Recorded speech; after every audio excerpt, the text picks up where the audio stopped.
Halo guys, kembali lagi di Dr. John menjawab pertanyaan. Yuk, kali ini kita akan membahas sesuatu tentang wanita lagi, yaitu mengenai mens tidak teratur. Nah, di sini kan semuanya banyak yang cewek juga kan, pasti kalian juga mengalami menstruasi. Nah, di sekitar saya, cewek-cewek di sekitar saya ini banyak sekali mengalami keluhan mens tidak teratur ini. Jadi saya memutuskan untuk membahas materi ini. Nah, mari kita bahas kenapa sih bisa mens nggak teratur ini, kenapa? Banyak orang takut jangan-jangan aku hamil. Padahal ketika terlambat menstruasi, pertama bisa mensnya tuh lebih pendek daripada biasanya. Bisa juga ada yang lebih panjang siklusnya daripada biasanya. Bisa darah mensnya lebih banyak daripada biasanya, atau darah mensnya lebih sedikit daripada biasanya. Nah, ini semua digolongkan dalam tidak teratur dalam menstruasi.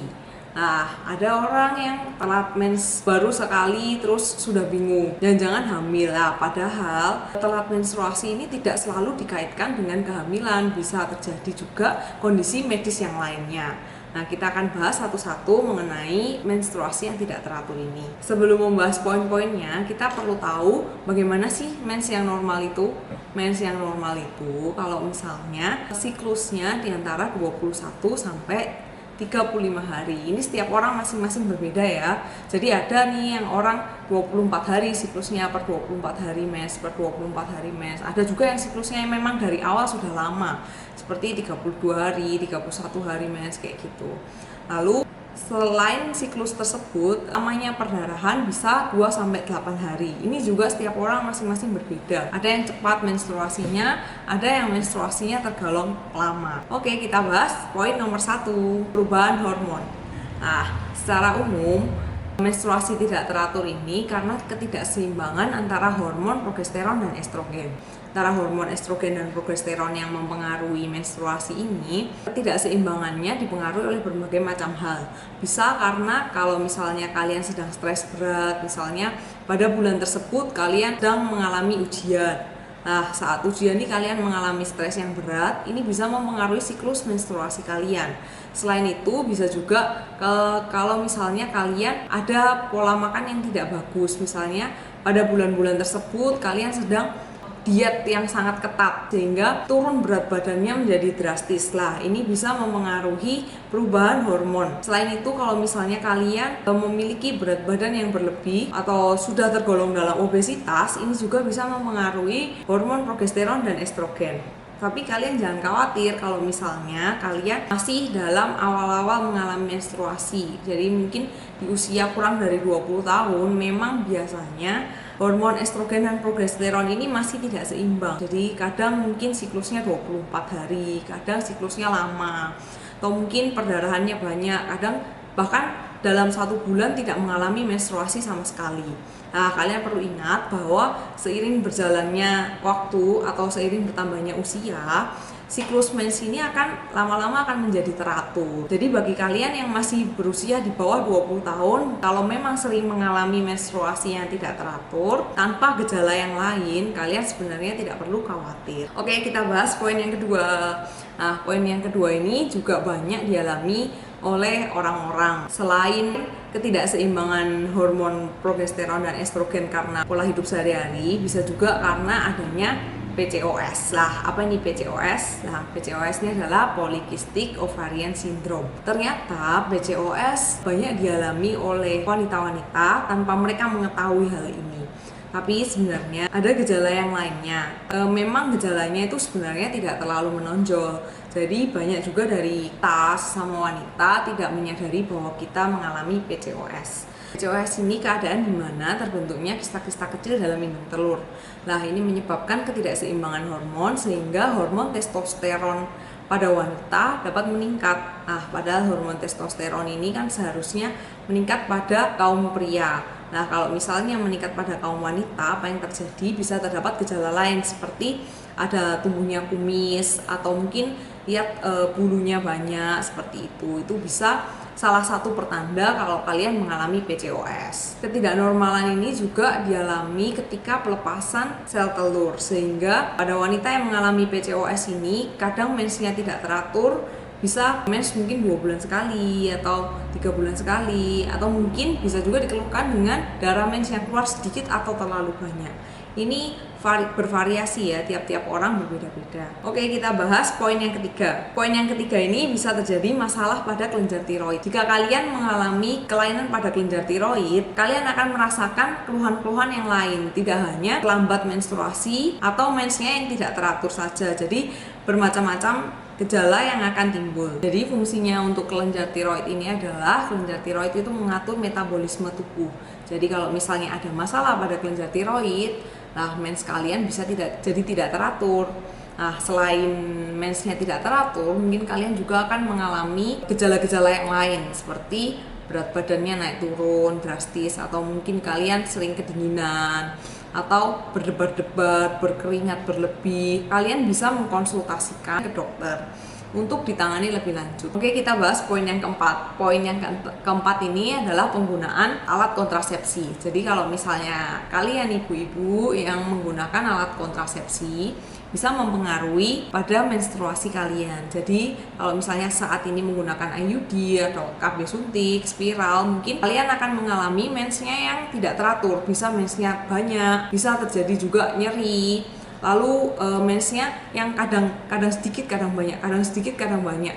Nah, ini normal dialami pada orang yang menggunakan kontrasepsi. Jika kalian merasa terganggu dengan penggunaan kontrasepsi ini, kalian bisa datang ke puskesmas terdekat atau mungkin ke dokter yang biasa kalian kunjungi untuk mengkonsultasikan mengenai kontrasepsi. Karena kontrasepsi itu banyak sekali macamnya. Jadi kalian bisa pilih dari mana yang manfaatnya bagus, yang menurut kalian bagus.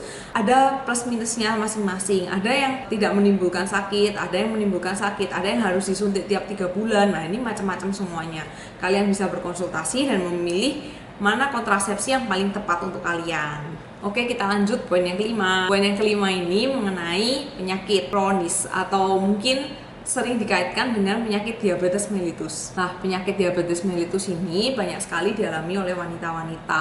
Tidak hanya wanita yang sudah berumur, tetapi ada juga diabetes mellitus yang didapat sejak lahir. Bisa juga diabetes mellitus tipe 2 atau diabetes mellitus tipe 1. Ya, dua-duanya ini mempengaruhi dalam ketidakseimbangan hormon. Ini akan mempengaruhi mens yang tidak teratur ini. Nah, kenapa diabetes mellitus dapat mempengaruhi mens yang tidak teratur? Diabetes ini menyebabkan kadar gula darah yang meningkat secara berlebihan. Ini disebabkan karena hormon insulinnya tidak cukup atau bahkan tidak ada sama sekali. Nah, hormon insulin ini tidak hanya mempengaruhi metabolisme dalam tubuh, tetapi juga mempengaruhi sistem reproduksi wanita. Sehingga kekurangan insulin ini bisa menyebabkan menstruasi yang tidak teratur. Untuk wanita yang mengidap diabetes mellitus dan mengalami haid yang tidak teratur, kalian bisa juga konsultasikan ke dokter. Karena kalau misalnya pengobatan diabetesnya bagus, kalian bisa mengkontrol haid kalian sehingga haidnya bisa menjadi teratur. Nah, ini kalian harus datang ke dokter untuk berkonsultasi dan mengatakan keluhan kalian ini. Oke, poin yang keenam. Nah, poin yang keenam ini mengenai miom dan kista. Banyak wanita yang memiliki miom ataupun kista, tetapi banyak juga dari mereka yang tidak merasakan keluhan sama sekali. Karena kalau misalnya miom atau kistanya ini masih kecil, memang tidak menimbulkan keluhan dan itu tidak menjadi masalah. Nah, yang menjadi masalah ini kalau misalnya miom atau kistanya besar atau mungkin menimbulkan keluhan. Ya, keluhan yang sering dikeluhkan ini seperti mensnya itu lebih banyak dari biasanya, atau mungkin saat pendarahan mens ini terasa nyeri sekali. Nah, kalau misalnya kalian merasakan mensnya yang tiba-tiba kok nyeri, biasanya dulu-dulu yang siklus-siklus kemarin nggak nyeri, ini kok nyeri. Nah, kalian wajib datang ke dokter Obgyn untuk dilakukan pemeriksaan. Mungkin bisa dilakukan pemeriksaan USG untuk dilihat apakah ada miom atau kista. Nah, kalau misalnya terdapat miom atau kista ini memang mempengaruhi dalam siklus menstruasi kalian. Jadi kalau misalnya kalian memiliki miom atau kista, haidnya memang menjadi tidak teratur. Sebenarnya mens atau haid yang tidak teratur ini banyak sekali kemungkinannya. Yang saya sebutkan tadi hanya sebagian besar yang dialami oleh wanita, tetapi kemungkinan yang lain itu masih sangat banyak.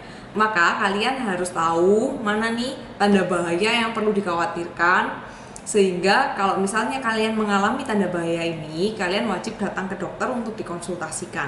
Nah, tanda bahaya yang pertama, nah kalau misalnya kalian biasanya mensnya teratur tiap 28 hari, 28 hari, 28 hari. Tiba-tiba kok ini udah 60 hari nggak mens? Nah, kalau biasanya teratur dan ini di luar dari biasanya, kalian perlu khawatir. Selain itu, kalau misalnya kalian sudah nggak mens selama 3 bulan atau lebih dan ternyata kalian nggak hamil. Nah, berarti kalau nggak mens lebih dari 3 bulan, mending hamil daripada nggak hamil. Ini ada apa?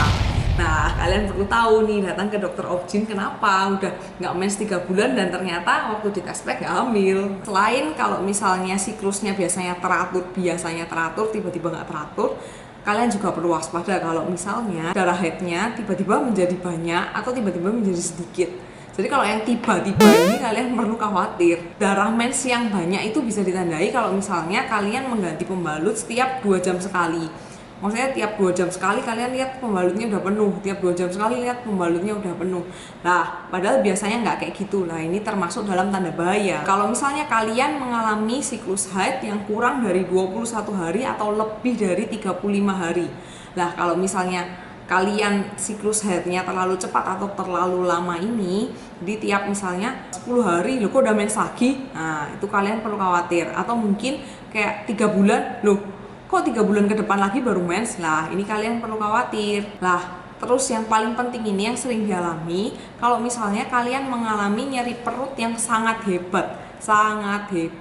Nah, nyeri perut yang sangat hebat ini memang sangat subjektif. Jadi beda-beda tiap orang yang mengatakan hebatnya seperti apa. Mungkin kalau misalnya bisa ditandai dengan kalau misalnya waktu mens sampai pingsan, waktu mens sampai lemes nggak bisa ngapa-ngapain, misalnya cuma tiduran di rumah, nggak bisa beraktivitas. Lah, ini kalian perlu khawatir, perlu dicari lebih lanjut lagi mengapa bisa terjadi seperti itu. Jika mengalami tanda bahaya yang telah saya sebutkan ini, kalian perlu konsultasi ke dokter. Setelah itu harus dicari lebih lanjut mengapa bisa terjadi seperti ini. Wajib diketahui bagi setiap kita wanita, kalau misalnya kalian menstruasi perlu untuk mencatatnya. Jadi mungkin kalau zaman sekarang udah nggak dicatat ya, kalian bisa download aplikasi, banyak banget aplikasi yang udah ada. Kalian bisa lihat satu-satu yang cocok bagi kalian gimana. Di aplikasi tersebut sudah bisa ada kategorinya. Kapan kalian mens tinggal dicentang kayak gitu. Terus nanti aplikasinya yang langsung ngatur sendiri. Bisa lihat ovulasinya kapan, mensnya udah berapa hari siklusnya. Lah, di aplikasi tersebut bisa dicatat. Zaman sekarang udah nggak dicatat manual kayak dulu nyilang kalender gitu ya. Sekarang tinggal download aplikasi aja, semuanya bisa tercatat di aplikasi. Tapi ini wajib nih bagi para wanita buat memiliki aplikasi tersebut atau mencatat tiap bulannya kalian tuh mensnya tuh berapa lama, terus siklusnya berapa lama. Karena kalau misalnya kalian nggak catet, kalian kan jadi nggak ngerti mensnya ini berapa lama, sehingga kalian nggak ngerti apakah ini normal atau enggak.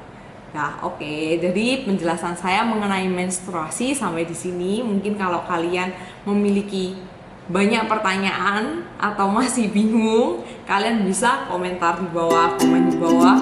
Saya akan menjelaskan. Semoga konten ini bermanfaat bagi kita semua. Bye bye, see you guys.